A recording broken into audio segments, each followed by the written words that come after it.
Hello, welcome back to my YouTube channel. ಮೊದಲನೇದಾಗಿ ಎಲ್ರಿಗೂ ಯುಗಾದಿ ಹಬ್ಬದ ಶುಭಾಶಯಗಳು. ಮತ್ತು ಇವತ್ತಿನ ರೆಸಿಪಿ ಬಂದು ಪೆಪ್ಪರ್ ಫ್ರೈ. ಹೊಸ್ತಡ್ಕಿಗೆ ಅಂತೇಳಿ ಪೆಪ್ಪರ್ ಫ್ರೈನ ಪ್ರಿಪೇರ್ ಮಾಡ್ತಾಯಿದ್ದೀನಿ ಮನೇಲಿ. ಹಾಗೆ ನಿಮ್ಮ ಜೊತೆ ಶೇರ್ ಮಾಡ್ಕೊಳ್ಳೋಣ ಅಂತ. ಬನ್ನಿ ಅದಕ್ಕೆ ಏನೇನು ಬೇಕು ಅಂತೇಳಿ ನೋಡೋಣ. ಮೊದಲನೇದಾಗಿ ನಾನಿಲ್ಲಿ ಚಿಕನ್ನ ತೊಗೊಂಡಿದ್ದೀನಿ ಮತ್ತು ಮೇಯ್ನ್ ಇಂಪಾರ್ಟೆಂಟು ಪೆಪ್ಪರ್ ಪೌಡ್ರು 2ರಿಂದ 3 ಸ್ಪೂನ್ ತೊಗೊಂಡಿದ್ದೀನಿ. ಅಂದರೆ ನೀವು ಚಿಕನ್ ಎಷ್ಟು kg ತೊಗೋತೀರೋ ಅದ್ರ ಮೇಲೆ ಡಿಪೆಂಡ್ ಆಗುತ್ತೆ. ಮತ್ತು 1 ಗೆಡ್ಡೆ ಈರುಳ್ಳಿನ ಚಿಕ್ಕದಾಗಿ ಕಟ್ ಮಾಡಿ ಇಟ್ಕೊಂಡಿದ್ದೀನಿ ಮತ್ತು ಬೆಳ್ಳುಳ್ಳಿನ ಜಜ್ಜಿ ಇಟ್ಕೊಂಡಿದ್ದೀನಿ. ಮತ್ತು ಖಾರಕ್ಕೆ ಹಸಿಮೆಣಸಿನ್ಕಾಯಿ ಮತ್ತು ಸ್ವಲ್ಪ ಒಂದು ನಿಂಬೆಹಣ್ಣು ಮತ್ತು ಕೊತ್ತಂಬರಿ ಸೊಪ್ಪು, ಉಪ್ಪು, ಕರಿಬೇವಿನ ಸೊಪ್ಪು, ಅರಿಶಿನ ಮತ್ತು ಶುಂಠಿ ಬೆಳ್ಳುಳ್ಳಿ ಪೇಸ್ಟು ನೀವು ಮನೇಲಿ ಕೂಡ ರೆಡಿ ಮಾಡ್ಕೋಬೋದು. ಹಾಗೆ ವಿಡಿಯೋ ನೋಡ್ತಾ ಇಷ್ಟ ಆದರೆ ಒಂದು ಲೈಕ್ನ ಮಾಡಿ, ಇನ್ನೂ ಇಷ್ಟ ಆದರೆ ಸಬ್ಸ್ಕ್ರೈಬ್ ಆಗಿ. ಬನ್ನಿ ಹೇಗೆ ಮಾಡೋದು ಅಂತೇಳಿ ನೋಡೋಣ. ಮೊದಲನೇದಾಗಿ ಬಾಣಲಿ ಇಟ್ಟು ಎಣ್ಣೆನ ಬಿಟ್ಕೊಂಡು ಎಣ್ಣೆ ಕಾದ್ಮೇಲೆ ಹಸಿಮೆಣಸಿನ್ಕಾಯಿನ ಹಾಕಿ ಸ್ವಲ್ಪ ಫ್ರೈ ಮಾಡಿ ಮತ್ತು ಈರುಳ್ಳಿ ಕೂಡ ಹಾಕಿ ಬಾಡಿಸ್ಕೊಳ್ಳಿ. ಮತ್ತು ಅದಾದಮೇಲೆ ಜಜ್ಜಿಟ್ಕೊಂಡಿರೋಂಥ ಬೆಳ್ಳುಳ್ಳಿನ ಕೂಡ ಹಾಕಿ ಒಂದು ಸಲ ಮಿಕ್ಸ್ ಮಾಡ್ಕೊಳ್ಳಿ. ಆನಂತರ ಕರಿಬೇವಿನ ಸೊಪ್ಪು ಕೂಡ ಹಾಕಿ ಮಿಕ್ಸ್ ಮಾಡ್ಕೊಳ್ಳಿ.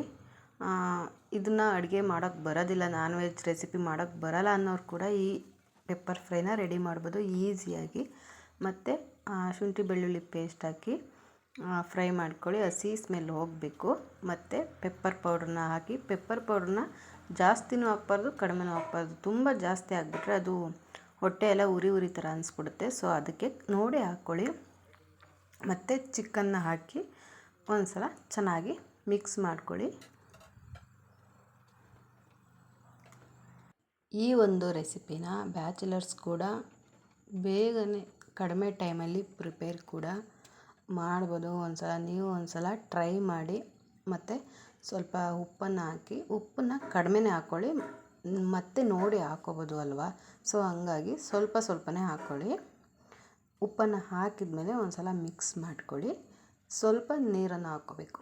ನೀರು ಕೂಡ ಜಾಸ್ತಿ ಹಾಕ್ಕೊಳಕ್ಕೆ ಹೋಗಬಾರ್ದು, ಯಾಕೆಂದರೆ ಚಿಕನಲ್ಲಿ ನೀರು ಬಿಡುತ್ತೆ ಅಲ್ವಾ. ಸೊ ಅದಕ್ಕೆ ನೀರನ್ನು ನೋಡಿ ಹಾಕ್ಕೊಳ್ಳಿ.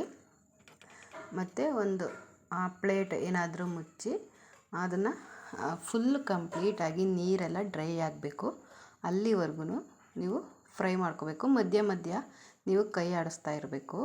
ಏನಕ್ಕೆ ಅಂದರೆ ಅದು ತಳ ಹಿಡಿಯೋ ಚಾನ್ಸಸ್ ತುಂಬ ಇರುತ್ತೆ. ಸೊ ಅದಕ್ಕೆ ಫುಲ್ ಡ್ರೈ ಆಗಿದೆ ನೋಡಿ. ಇಷ್ಟೇ ಸಿಂಪಲಾಗಿ ನೀವು ಕೂಡ ಒಂದ್ಸಲ ಮನೇಲಿ ಟ್ರೈ ಮಾಡಿ. ನನಗಂತೂ ನಿಜವಾಗ್ಲೂ ತುಂಬಾ ಚೆನ್ನಾಗಿತ್ತು, ಟೇಸ್ಟ್ ಕೂಡ ಹಾಗೆ ಇತ್ತು.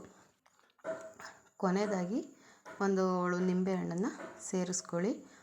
ಹೀಟ್ ಆಗುತ್ತೆ ಅಲ್ವಾ. ಸೊ ಚಿಕನ್ ತಿಂದರೆ ಹೀಟು ಅನ್ನೋರು ನಿಂಬೆಹಣ್ಣನ್ನು ಬಳಸ್ಕೋಬೋದು.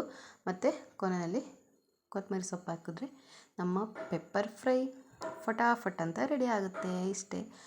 ನೋಡಿದ್ರಲ್ವ ಎಷ್ಟು ಸಿಂಪಲಾಗಿ ಈಸಿಯಾಗಿ ಮಾಡ್ಬೋದು ಅಂತ.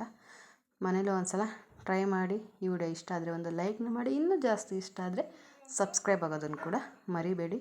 ನೆಕ್ಸ್ಟ್ ವಿಡಿಯೋದಲ್ಲಿ ಸಿಗೋಣ. ಅಲ್ಲಿವರೆಗೂ take care, bye, love you all.